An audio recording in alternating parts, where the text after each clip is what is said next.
Je pense que je vais partir sur le chamanisme, qui est quand même le sujet qui m'a animée pendant toute ma recherche. J'ai bien sûr travaillé sur les classes d'âge, ça c'est évident, mais le sujet principal, peut-être grâce aux femmes chamanes d'ailleurs, qui m'avaient bien adoptée et que j'avais adoptée aussi. Donc j'avais fait cette hypothèse dont j'ai parlé, posé ce postulat que Sam Quan, dont je vais raconter la légende et que tout le monde connaît. Je parle de légende et pas de mythe parce que Sam Quan était, pour elle le premier chaman et je le retrouve très bien dans mes généalogies. Et la doyenne des chamans me dit oui, je l'ai très bien vu. Des vieilles m'ont dit oui, on l'a vu, on l'a connu, on sautait sur ses genoux quand on était petite fille. Donc en remontant les généalogies, je me suis aperçue que Sam Quan, Sam c'est peut-être San 3, je ne sais pas, Quan, le fonctionnaire, alors, je ne sais pas pourquoi il a ce nom-là, mais je ne sais pas quel Quan c'est. Hein. Il aurait eu 25 ans lorsque les Japonais arrivent. Les femmes chamanes sont très précises là-dessus. Les Japonais nous ont interdit de pratiquer. Quand ils voyaient les chamans pratiquer, ils leur arrachaient leur sac, et le sac est sacré. Quand on pose le sac sur l'épaule gauche d'une chamane, ça y est, elle est investie, chamane, elle est intronisée. Dans ce sac, qu'est-ce qu'il y a ? Eh bien, il y a les mêmes objets qui sont tombés du ciel au pied de Sam Quan, leurs outils pour travailler, mais aussi leurs esprits qui les aident, surtout l'esprit électeur. Donc les Japonais les ont poursuivis et les obligeaient d'ailleurs à pratiquer les rites Shinto, et ils pouvaient même les imiter. Donc il y a eu manifestement une interruption. Donc Sam Quan est un homme, et il est investi à midi pile au zénith, et il travaille au champ. Les hommes ne travaillent pas au champ. Les hommes ne travaillent pas au champ, c'est pour les femmes le champ. Parce que nous, on est des chasseurs. Nous sommes des chasseurs. D'ailleurs, la montagne, elle s'élève vers l'homme, hein, mais quand on travaille la terre, eh ben, c'est l'homme qui se baisse vers la terre. Relation idéale, magnifique. Ben, nous, on ne va pas s'abaisser à la terre. Donc ça, c'est pour les femmes. Donc ce sont des chasseurs, ils continuent à chasser. Ils partent la nuit, et ils reviennent au petit matin. Parfois, ils sont arrêtés par la police. Ils n'ont pas le droit, c'est interdit. Alors, ils ramènent souvent des rats. Quand ils ramènent des rats, moi, j'essaie de m'en aller. Une fois, c'était un polatouche qu'ils avaient ramené. Ils n'ont pas le droit. Hein. Les polatouches sont préservés, donc ils n'avaient pas le droit. Donc, ce jour-là, j'ai trouvé des photocopies à faire à Taitung et je suis partie. Je ne voulais pas manger d'écureuils volants. Je suis partie. Je me carapate de temps en temps. Et donc voilà cette légende. Sam Quan, il est là, il travaille au champ, c'est un homme, il est investi à midi par des esprits qui l'aiment. Les esprits n'élisent que des gens qu'ils aiment. Ils ne vont pas élire quelqu'un qu'ils n'aiment pas. C'est pour ça que je ne peux pas être élu. Donc, très bien, mais Sam Quan, moi, je ne peux pas m'en satisfaire. Donc c'est là que j'ai Udekao. Et Udekao, c'est cette vieille chamane. Très bien. Donc j'ai posé, je suis allée beaucoup plus loin. Donc après, quelle a été ma démarche ? Il est évident que quand j'ai pratiqué, que j'ai repéré la ritualité, il y a bien la ritualité des officiants mâles qui s'occupent de tout le village. À Mangayao. À Mangayao, ils vont s'occuper des ancêtres, dans la maison du culte des ancêtres de la maison fondatrice où j'habitais. Ils vont renouveler les protecteurs des portes, ils vont aller renouveler les protecteurs du village, ils vont s'occuper de tout le village, les officiants. Les hommes sont chargés du rituel de la communauté. Et les femmes, elles s'occupent de nos bobos, qu'ils soient dans la tête ou biologiques ou psychologiques. Ce qui fait que j'ai bien repéré cela, et j'ai donc... les hommes ne veulent pas être agriculteurs. Et ça, c'est très clair. D'ailleurs, les alliances vont changer à partir du moment où on va passer en patrie localité, on va acquérir des champs, et là, les hommes vont rentrer en jeu. Hein. Mais avant, non. Et ils me l'ont dit. Ils m'ont dit, tu sais, nous, quand on rentrait chez la belle-mère, on ne voulait pas travailler ces champs. Déjà, au moment où il y a eu cette première fracture avec les Japonais, on ne voulait pas travailler pour la belle-mère dans ces champs. Hein. Parce que si on avait un problème et qu'on divorce, on n'héritait de rien. Hein. C'était les champs de la belle-mère. Donc on ne veut pas travailler dans les champs. Les hommes ne travaillent pas aux champs. C'est pas bon, c'est pas digne, c'est pas bien. Donc on voit bien que ces hommes-là, il y a une seule chose qui les intéresse, c'est la chasse. Et la chasse, elle est rituelle. Il y avait plein de contraintes pour la chasse. On ne pouvait pas aller chasser seul. Il fallait appeler quand on rentrait du village. Enfin bref, je passe là-dessus. Mais on s'aperçoit bien que ce sont des chasseurs. Alors maintenant, je vais aller au mythe. Parce que là, je vais retrouver M. Lévi-Strauss quand même. Il y a le mythe de Takio. Le mythe de Takio. Takio est un monsieur qui vole des galettes de céréales la nuit quand les gens font des galettes de céréales. Ah, galettes de céréales. Alors ses frères ont honte, donc ils l'emmènent, ils construisent un pont. Je reviens à mes petites chamanes. Ils construisent un pont de liane et ils l'emmènent sur une île. Ils l'emmènent sur une île et là ils lui disent, tu te planques là, tu nous fais une planque et tu vas attraper des cervidés. Pendant qu'il est là, en train de guetter ces cervidés, eux reviennent par le pont, mais quand ils arrivent, ils coupent le pont. Donc quand lui, il a fini, il est bredouille, hein, il ne capture rien, il n'y a aucun gibier. Il se retrouve tout seul et il n'y a plus de pont pour rentrer. Donc il se met sur la plage, il s'endort, il rêve. Un poisson vient le chercher et il rentre à Taïwan. Et là, le poisson dit, tu me feras des offrandes tous les ans à cet endroit-là. Très bien. Très bien. Takio, voleur de galettes, et on lui fait un rituel. Parce que les hommes de la moitié haute disent, je vais faire un rituel à la montagne, et parfois ils me disent, je fais un rituel à Takio. Ah, vous faites un rituel à un voleur de galettes. Ah bon? Alors j'en ai pris une lecture chamanique. Et je me rappelle d'ailleurs, c'est comme ça. J'avais commencé à travailler à ça avant de connaître Robert. Mais après, le texte, la chasse à l'âme, bien sûr, a débroussaillé tout le reste. J'ai rencontré Robert, je vous le dirai peut-être après, à Séoul en 93, quand j'ai débarqué, c'est une petite incise, j'arrive, bon, on nous installe et tout ça, et puis on était là, et puis on me dit, il y a Madame Amayon, les Coréens, Amayon, et là je vous dis, ah c'est pas vrai.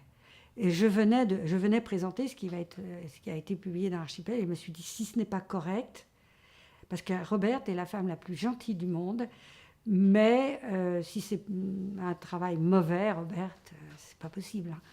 Mais je la comprends aussi. Donc, j'ai failli repartir, dire j'ai un retour, je m'en vais. Et en fait, j'ai planché, je m'en souviens bien, et Robert était venu m'écouter, et à la fin, il m'a regardé, il m'a dit, bravo, vous avez su remettre le chamanisme en société. Et c'est ça qui lui plaisait. Ce n'était pas seulement un rituel, quoi, ou des rituels, c'était autre chose. Et c'est ce que j'avais toujours essayé de faire. Donc, en fait, ces hommes étaient manifestement des chasseurs. Mais quand les Japonais arrivent, ils leur interdisent de chasser. D'abord, on va leur interdire la chasse aux têtes, pas tout de suite, parce qu'il y en a encore en vain. On va leur interdire de chasser, on leur prend leurs fusils. Ils nous le disent. Donc, ils ne peuvent plus chasser, ils ne peuvent plus guerroyer, ils ne peuvent plus couper les têtes. À quoi ils servent, les hommes? D'accord? Et notre Takio, il sert à quoi? Si j'en prends une lecture chamanique, il a un pont. Il va où? Ah, sur une île là-bas. Très bien. Qu'est-ce qu'il va faire? Chercher des cervidés. On relie à Maillon un peu ensemble, là? Qu'est-ce que c'était les chamans dans des sociétés de chasse? C'était des chamans qui allaient dans la surnature épouser une femme, c'était eux qui étaient preneurs de femmes, de façon à ce qu'elles rabattent le gibier pour l'année. Mais notre Takio, eh ben, il y va là-haut. Mais il rentre comment? Bredouille. On est bien là dans une variation de l'inutile. Il ne sert plus à rien, notre chaman. Puis en plus, qu'est-ce qu'il fait? Ben, il vole des galettes de céréales. Hein.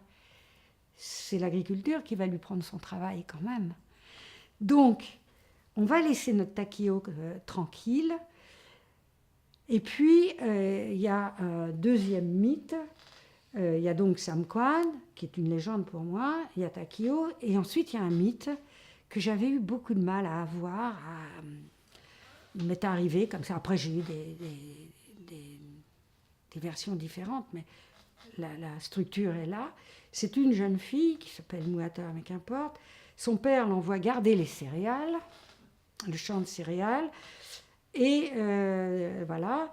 Et un jour, le père vient la voir. Elle a sa cabane dans les champs.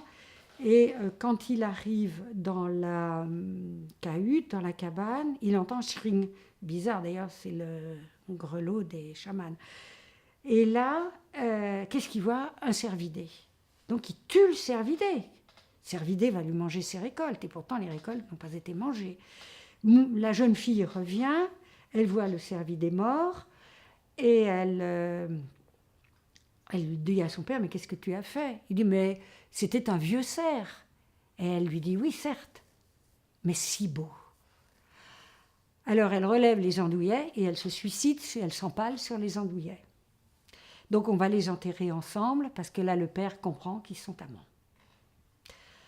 Donc c'est un couple. Et le père à ce moment-là dit, mais qui suis-je? Qui suis-je? Ben, la réponse est claire, je ne suis plus rien. Je ne suis plus rien dans une société d'agriculteurs. Je suis un chasseur. Là encore, on a avec Takio, c'est de l'inutile. Un chasseur inutile dans une société d'agriculteurs. C'est plus la chasse. Le gibier, c'est la nourriture importante. Mais la chasse, c'est fini. Et je tue quoi? L'objet de ma convoitise? Un cervidé. Ben lui, le pauvre animal, pauvre gibier, ça ne sert plus à rien non plus.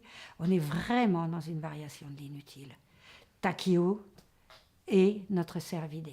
Mais quand on pousse plus loin, grâce à Robert d'ailleurs, quand on pousse plus loin, Robert nous dit que dans les sociétés de chasseurs, c'est le chaman qui monte et qui va prendre une épouse esprit, qui va rabattre le gibier. Mais moi là j'ai une inversion. J'ai une fille qui épouse un gibier, qui épouse un gibier, un esprit gibier. Qu'est-ce que c'est? On ne sait pas dans le mythe, on ne nous le dit pas. On ne nous le dit pas. Mais là, qu'est-ce qui se passe? Eh bien, en fait, on a, comme nous dit Robert, une inversion de l'alliance. Ce n'est plus le chaman qui est preneur d'hommes, ce sont les esprits qui sont preneurs de femmes.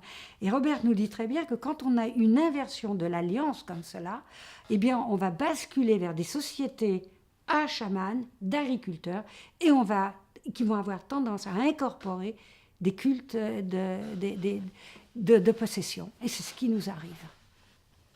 C'est ce qui nous arrive avec Ilubai, qui manifestement, et puis avec cette chamane de Casavacan. Donc, là, et Robert nous dit aussi, et c'est absolument ce qui nous arrive à Puyuma, elle nous dit, et on va également avoir une inversion dans celui qui est l'initiateur, en fait, du chamanisme. Avant, j'avais une femme et j'avais des hommes chamans, et là, j'ai un homme et j'ai des femmes chamanes. Donc, j'ai posé l'hypothèse, ce n'est pas forcément chronologique, c'est plutôt analogique. Il y a, au moment de l'arrivée des Japonais, on leur interdit tout ce qui fait l'homme. Tout ce qui fait l'homme disparaît, ils ne peuvent plus. Donc, qu'est-ce qui se passe? On va devenir des agriculteurs petit à petit. Comme je l'ai dit, les hommes, ça les embête de travailler dans les champs de la belle-mère, hein, quand même. Donc, ils ne vont pas être très courageux. Et d'ailleurs, que disaient les belles-mères à leurs gendres peu courageux? Tu es venu ici, hein? Pourquoi faire? Alors elle leur dit, tu es venu ici pour, excusez-moi, pour tes couilles, nous boutou. On y revient. Donc c'était vraiment, il était là en procréateur, mais pas du tout pour travailler les champs de madame. Et là, ça faisait des tensions assez énormes.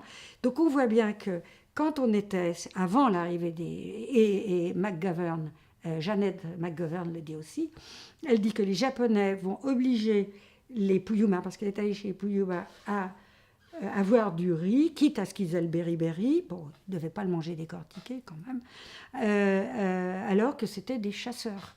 Ce qui fait qu'on se retrouve là avec certainement une société d'hommes chamans, dans une société de chasse, qui ont ces hommes au passage avec les Japonais et la venue de l'agriculture, l'installation de l'agriculture.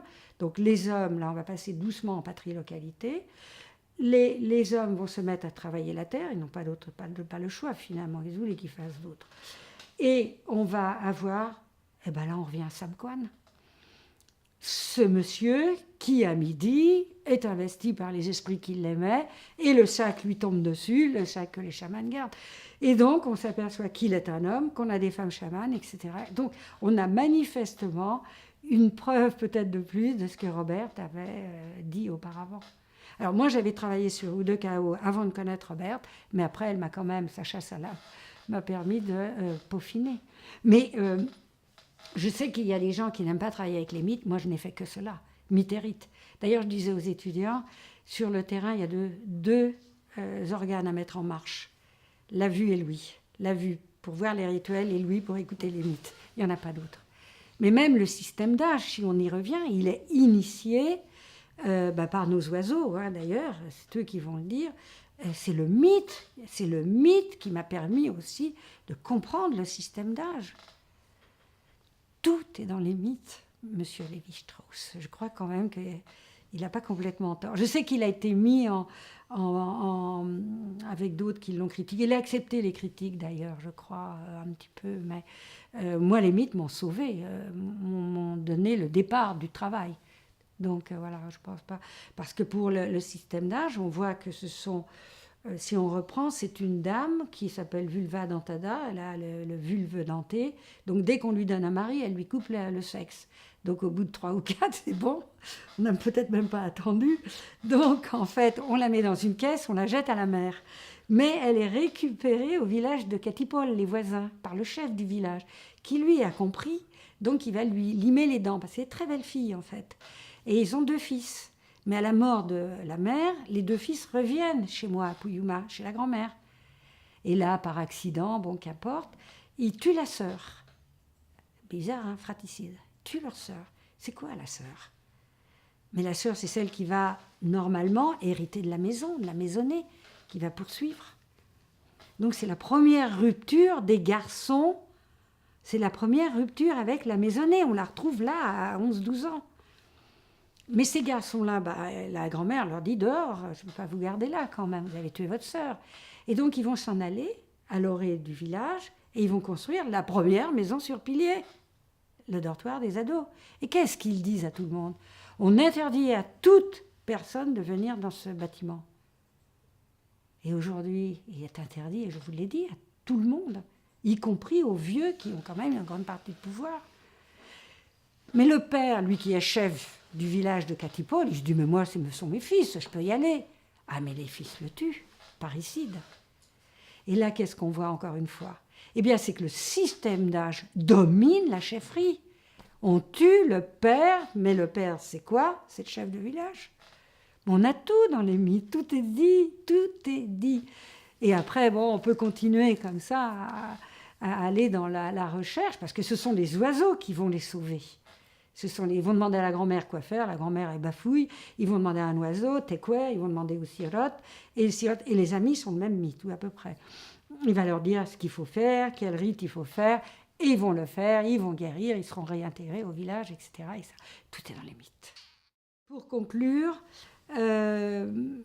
j'ai publié tout cela dans ce qui est ce travail, The Aborigines of Taiwan, From Headhunters to the Modern World. C'est ce travail-là qui reprend tout avec toutes les généalogies que j'ai pu avoir, tout le système d'âge, tout le religieux. Enfin là, je crois que le travail, ce n'est jamais complet. La preuve, je n'ai pas travaillé sur comment ça s'appelle, les convertis, sur l'église et tout ça. Je l'ébauche dans l'article de Moussan, mais je n'ai pas travaillé sur eux vraiment. Mais ils sont peu nombreux quand même, hein, peu nombreux.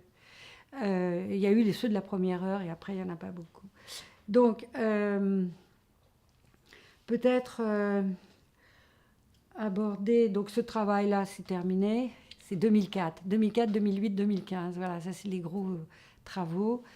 Après 2004, j'avais dit que je n'en ferais plus, hein. Il ne faut jamais dire des choses comme ça, il ne faut jamais dire de gros mensonges. Ou alors ne pas rencontrer Madame Zetoun. Voilà, faut choisir. Donc, travailler sur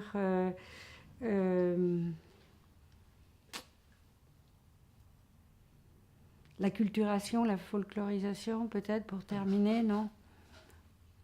L'indicible et l'invisible, c'est vraiment d'aller au fond, de reprendre tous mes rituels, enfin pas tous, mais de reprendre les rituels chamaniques, donc ceux que j'ai divisés en quotidien et en exceptionnel, hein, ceux qu'elle pratique, et d'ailleurs les pratiques sont différentes. Hein. Les pratiques sont différentes. Dans le quotidien, ce sont les... peut-être un petit mot quand même sur le chamanisme, parce que c'est les possédés, votre thème. Les quotidiens, elles me disent que les esprits viennent. Elles les appellent, elles les informent avec leurs petites perles cuites. Et puis, donc, ce sont les esprits. Et là, on voit bien les émotions. Au moment où l'esprit arrive, comme elles disent, donc vous voyez, on passe quand même, on a les deux, hein, chamanisme et possession. Donc, au moment où les esprits arrivent, là, elles se transforment. Et on ne peut plus leur parler, c'est terminé. Le visage se crispe, on voit de la douleur et elles peuvent pleurer. Elles pleurent beaucoup, hein, les chamans pleurent beaucoup. Et ce qui se passe, quand elles invoquent comme ça, on est dans la routine. Hein, elles parlent, et tout à coup, l'esprit heurté, hop, il arrive, et c'est la grande émotion. Alors elles jouent aussi, elles ont une très belle tessiture, et elles jouent aussi avec leur voix. Elle joue. Alors, par exemple, il y en a qui ont des nodules. La doyenne a des nodules sur les cordes. Et comme ça, parfois. Et alors, on peut passer d'une voix de poitrine toute ordinaire, itos, hein, plate, et en voix de tête. Et là, on sait que quand elle passe en voix de tête, c'est vraiment, il y a contact, etc. Mais là, on est dans le rituel quotidien. En revanche, pour les rituels exceptionnels, je pense au voyage, là, qu'on ne peut pas filmer, mais c'est toujours dans le noir, hein, c'est dans leur sanctuaire et dans le noir. Et sauf Anako, elle avait perdu son mari, elle n'a pas pu participer à Pulasakan. Donc, elle a pratiqué Pulasakan toute seule. Et je l'ai aidée, comme elle était seule, à préparer les noix d'arrêt, etc.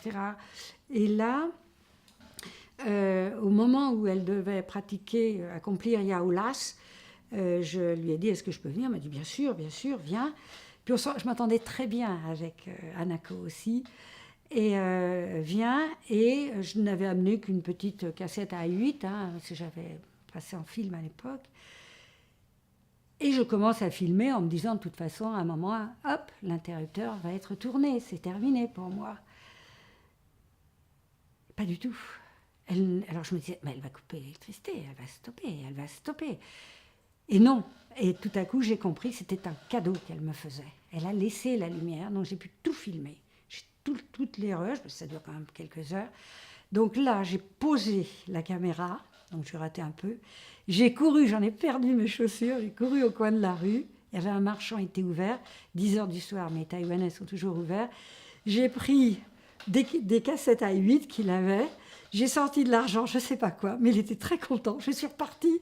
Et là, j'ai filmé presque toute la nuit le voyage de Hanako. Et ça, c'était exceptionnel. Et là, on est vraiment dans le chamanisme. Elles ne se voilent pas, mais elles n'ont pas le droit de se couper les cheveux. Donc, elles basculent leurs cheveux qui leur servent de voile. Et elle a son grelot qui lui permet de chevaucher. C'est la même chose que Sailan chez les Nong. Et donc là, elle va chevaucher. Et les chants, Hanako chante magnifiquement bien. Donc c'est vraiment un très très joli passage. Ça, j'avoue que Hanako là m'a fait un beau cadeau parce que j'ai la doyenne, j'ai Eobai, etc. J'en ai d'autres, mais je n'ai que des cassettes audio. J'ai absolument pas de film. Mais Hanako m'a permis cela. Hanako, c'est pareil. Donc là, pour vous montrer qu'on incorpore de la possession chez nous, c'est que en fait. Quand vous parlez avec... Alors, Hanako, j'allais la voir pareil, comme ça, à parole libre, quoi. Et puis, mais c'est ces moments-là où je récoltais le mieux, hein, en fait. Donc, je lui dis, mais tu as été longtemps sans enfant, tu as été investie, intronisée quand même, parce que tu étais stérile. Alors, elle me dit, oh oui, j'étais stérile, tu sais, pendant plusieurs années. J'ai d'abord eu un enfant, puis après, j'ai été stérile. Et puis, un jour, en rentrant des champs, je me suis baignée et j'ai décidé de faire Yaoulas, donc d'aller dans l'Aoulas. Eh bien, je suis devenue enceinte. Je suis tombée enceinte. Ah, donc je lui dis, donc là, tu as des esprits, etc. Elle m'a dit, oui, oui, je suis tombée enceinte. Bon, très bien. Mais enfin, je vous le dis en off, hein, bon, pas complètement, mais un peu. Après, j'ai appris, par Vox Populi, qu'en fait, son mari avait une maîtresse qui n'habitait plus chez elle. Ils n'habitaient plus ensemble, il habitait chez la maîtresse. Ça a duré quelques années. Donc, ces années de stérilité. Et il a rompu avec la maîtresse, il est revenu voir Hanako, et c'est bizarre. Elle est devenue enceinte. Mais ce sont les esprits qui l'ont mise enceinte. Bon, bref, mais c'est très intéressant. Moi, j'aime bien ces œuvres-là. Donc, mais quand on parle avec Irubai, qui est jeune, elle a été intronisée à 27 ans, elle est tombée enceinte, elle a eu, quand elle a eu sa révélation, en fait, c'est sa mère qui l'a eu un soir devant la télé. Il y a une lysimaque, donc cette plante-là qu'elle se met sur l'oreille, qui est passée entre elle et devant l'écran de la télé. Donc, elle a vu que c'était un appel. Mais la mère d'Irubai ne pouvait pas être intronisée, elle était trop âgée. On n'investit pas sur une vieille dame, ça coûte cher, parce qu'il faut aller acheter chez les héritiers les objets, le grelot, les perles, etc., qui le monnaie très cher. Bon. Donc, elle a passé le relais à Irubai, qui était encore jeune. Donc, Irubai est tombée malade. Elle a été à l'hôpital plusieurs fois. Elle a reçu plein de piqûres, d'injections, je ne sais pas quoi. Mais elle n'a jamais guéri. Parce qu'elle était élue et qu'elle ne pouvait pas échapper à l'élection. La preuve, c'est qu'après, Namiko est décédée. Donc, elle a fini par accepter. Et là, bien sûr, elle a guéri. Mais Irubai, quand je parle avec elle, j'ai assisté à son Yaoudas. Et là, elle ne dit pas qu'elle monte là-haut. Elle dit « Meredok natemouamouan ». Les esprits arrivent. Et elle a ressenti, au moment où les esprits l'ont élue, un écrasement des épaules et de la poitrine, ce qui nous mène vers la possession. Donc, en fait, comme disait Alex Guillemoz, qui est le grand spécialiste de la Corée, je ne sais pas, il est parti en province maintenant. Il avait une maison là, en banlieue, mais il est parti en province. Peut-être que Robert a gardé. Et Alex disait, et il a raison, c'est comme une ligne, mais il y a un faisceau qui emmène plus vers le chamanisme ou qui emmène plus vers la possession. Et en fait, je pense aujourd'hui, c'est ainsi que j'ai terminé un article qui a été publié, je ne sais pas trop où d'ailleurs, que Irubai, elle est dans ce processus où elle va faire transformer. De toute façon, je ne suis pas très optimiste, je suis même assez pessimiste. Je suis arrivée, il y avait 17, 18 ou 19 femmes chamanes. Bien sûr, toutes ne travaillaient pas. Il y en a une qui était toujours alitée, il y en a une qui était aveugle, il y en a une qui était folle, etc., etc. Bon, il y avait des femmes qui ne pouvaient plus travailler. Mais les autres, elles travaillaient quotidiennement. C'était d'ailleurs le bonheur de marcher dans les ruelles. Alors, soit elle me prévenait, viens, j'ai ça, tu ne l'as jamais vu, etc. Soit je marchais dans la ruelle et je les voyais dans les cours en train d'officier. Donc, elles étaient omniprésentes dans le paysage, dans le village. Aujourd'hui, elles sont deux. Et il y en a une des deux, je lui ai dit, alors, quand est-ce que tu fais Yaoulas? Elle m'a dit, mais je ne fais pas. Je lui ai dit, comment ça, tu ne fais pas? Mais tu es obligée d'aller rendre compte là-haut. Ah, elle m'a dit non. Et là, elle s'est trahie, parce que normalement, ce sont les esprits qui vous l'enseignent. Elle m'a dit, oh ben non, on ne m'a pas enseigné. Donc là, elle s'était trahie. On ne lui avait pas appris à faire Yaoulas, donc elle ne pouvait pas le faire. Je trouvais ça assez drôle. Alors, la dernière fois que j'y suis allée, il y en avait une troisième. Et c'était une jeune fille, mais qui ne parlait pas le Puyuma. Et c'était la fille d'un des officiants d'un village d'à côté, qui était d'ailleurs de la famille de Irubai. Alors je me suis collé l'oreille à sa bouche, mais je n'en ai rien pu obtenir, parce qu'elle marmonne en fait. Alors, parce que je lui ai dit à Irubai, je lui ai dit, d'accord, Vous l'avez intronisée, donc ça vous fait 3, tant mieux. Alors que les années d'avant, il y en a une qui partait, qui décédait, j'en ai une qui était intronisée. Je revenais, j'avais toujours mon compte. Hein. Et elle m'a dit oh, mais tu sais, les esprits comprennent tout. Hein. Donc, bien sûr, c'est évident, je n'avais pas pensé à cela. C'est vrai que je ne suis pas du tout optimiste. Mangayao existe, tant mieux. Mais c'est de la folklorisation, c'est beau, on chante bien, on danse bien. Mais pour les jeunes, ça n'a aucun sens. On leur fait porter les vêtements de leur échelon, c'est évident. Mais ce n'est plus eux qui travaillent, qui restaurent leur dortoir. Ce sont les vieux, ce n'est plus eux qui chantent parce qu'on va sacrifier un singe. Mais McGovern dit qu'avant on sacrifiait un homme. On ne va pas s'étonner. Donc là, maintenant, on fait un singe avec des feuilles de Piper Bethel, qu'on fait symboliquement, qu'on exécute. Bon, tout ça, on leur fait faire, mais ce sont les vieux qui, lisant des katakana, parce qu'ils ont tout écrit en katakana, j'ai tout ça, ouais. Ils ont écrit, bah oui, pour pas perdre. Et donc, c'est peut-être ça qu'ils peuvent arriver à transmettre, si les jeunes acceptent. Le katakana, on peut l'apprendre rapidement, c'est un syllabaire, c'est pas grave. La seule chose est qu'ils ne parlent plus la langue, ça c'est évident. On m'a dit de venir parce qu'ils allaient... d'abord, il fallait que je fasse des cours à des ethnologues taïwanais. Bon, je peux essayer. Et puis, ils ont créé cette école où, quand j'y étais, il n'y avait que 2 heures de Puyuma par semaine, pas beaucoup. Il paraît que maintenant, c'est un peu plus. Mais qu'est-ce que le Puyuma pour des enfants élevés à Taïwan non, tout le monde... Voilà, c'est quoi le Puyuma? Moi, j'estime que il y a 3 ans, il n'y avait même pas 100 locuteurs. Et j'avais 5 personnes qui pouvaient comprendre les termes anciens quand je les utilisais. 5. 6 avec Sioux. Et je sais que Takamori, dont j'ai parlé, qui passait pour le grand savant de la culture Puyuma, il habite en face de chez moi, là. Donc, je le faisais venir chez moi ou j'allais chez lui. Et un jour, je lui dis, tu t'appelles de cette plante, tabulalai, tu as quelque chose à m'en dire? Il me regarde et il me dit, il a 80 ans aujourd'hui, ça veut dire que je l'ai connu, il n'avait pas 50 ans, hein.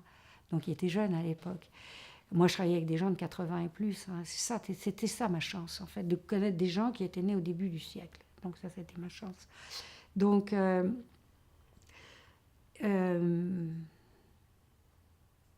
là, non. Je ne vois pas comment on peut réanimer le Puyuma. La langue, je parle, j'entends. Les chamans n'existent que si elles ont des clients. S'il n'y a pas de clients, il n'y a plus de chaman. Donc, qui va être intronisé chaman pour faire quoi? Ils n'ont plus besoin, ils vont à l'hôpital aujourd'hui. Ils vont à l'hôpital, c'est terminé. Je ne suis pas du tout optimiste sur la culture Puyuma, je ne crois pas. Et puis moi, j'ai eu cette chance de collecter les textes dans la langue. Mais j'ai vu les textes collectés en chinois. Quel est l'intérêt? L'intérêt, aucun. C'est la langue qui compte. C'est dans la langue qu'on trouve tout. Si je n'avais pas parlé le Puyuma et compris la langue rituelle, jamais je n'aurais pu comprendre Udokao. Je ne l'aurais jamais entendu, Udokao. On ne parle pas de cette dame. Donc c'est vrai que non, je ne suis pas du tout optimiste, je reconnais. Et puis les petites maisons basses avec les cours où on était le soir, ça sentait bon le frangipanier, puis il faisait doux. Alors vous allez me dire, je suis une vieille anthropologue nostalgique, peut-être un peu, peut-être un peu, mais je n'aime pas qu'une culture et une langue meurent, quoi. Ça me paraît évident, mais c'est fini, ouais.